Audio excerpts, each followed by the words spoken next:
Today I am going to play, explore and experiment the watercolor paint at home. I gathered my painting materials on our kitchen island: acrylic paintbrush, white paper, makeup sponge, wooden stick, toothbrush and orange peel.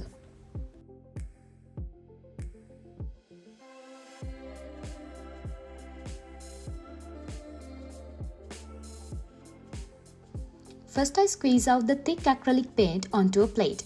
I felt excitement within me to play with paint on the blank paper. I saw endless possibilities to discover in front of me. The colourful paint dollops had agency over me to cover the blank paper, and paintbrush had agency over me to be moved by my hands.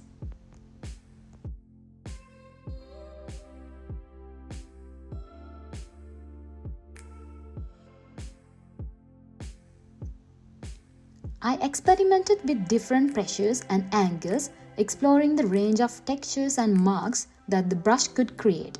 I embraced the unpredictability of each brush stroke. Then I tried to mix different colors, and I surprised how easily they blended together, creating new shades that I had never seen before. With each swirl and stroke, I felt a sense of wonder and excitement, as it was a magical transformation and very satisfying to watch. I experimented with different combinations, mixing warm tones with cool tones and light colors with dark colors.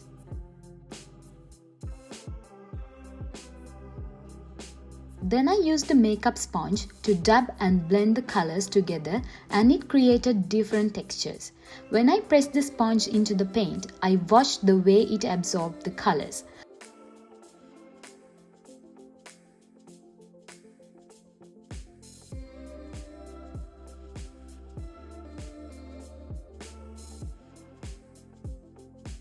I used the toothbrush and flicked paint into the paper.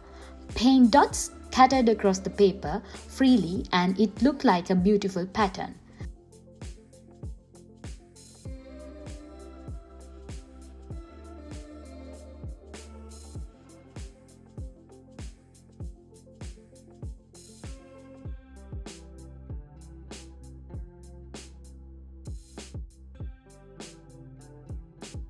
Then I wanted to see how paint mixed with water.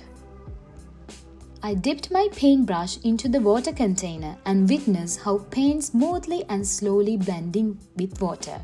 Then I squeezed some paint from the tube to the water and noticed that it was not blending with the water. Then suddenly I tried to stir the water using a wooden stick. Then I noticed it is blending with the other color and transforming to a different color. I poured some paints which I mixed with water into the paper and allowed it to run across the paper. It flipped through the paper, creating some patterns. According to Manning in 2007, in this paint assemblage, I am in the process of emerging something that is not yet unknown.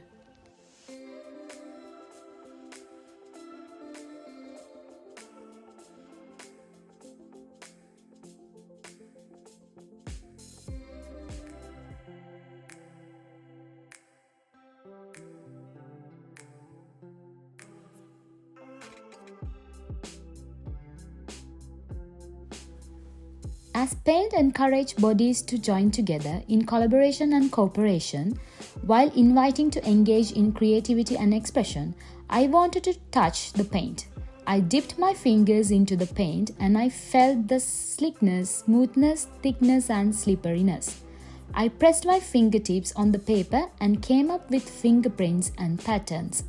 When I pressed for several times, the paint became lighter. By painting, stroking and blending with my fingers, I allowed my emotions to flow freely. Then I wanted to color my nails with different colors and experienced how paint applies on my nails. Our bodies play a central role and hold significant presence within our paint assemblage. Manning suggests that touch within this paint assemblage is not only sensory experience, but also it serves as a mode of listening and observing. I observed paint has good coverage. Then I applied paint on the orange peel and noticed that how it absorbed into the holes of the orange peel. I pressed it to the paper and made patterns. Further, I applied paint into a leaf and made beautiful patterns on the paper.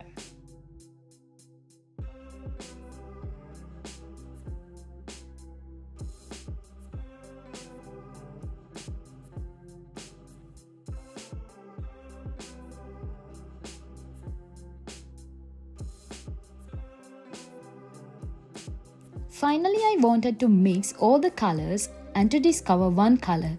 I surprised how it transformed into this brilliant black and greenish color.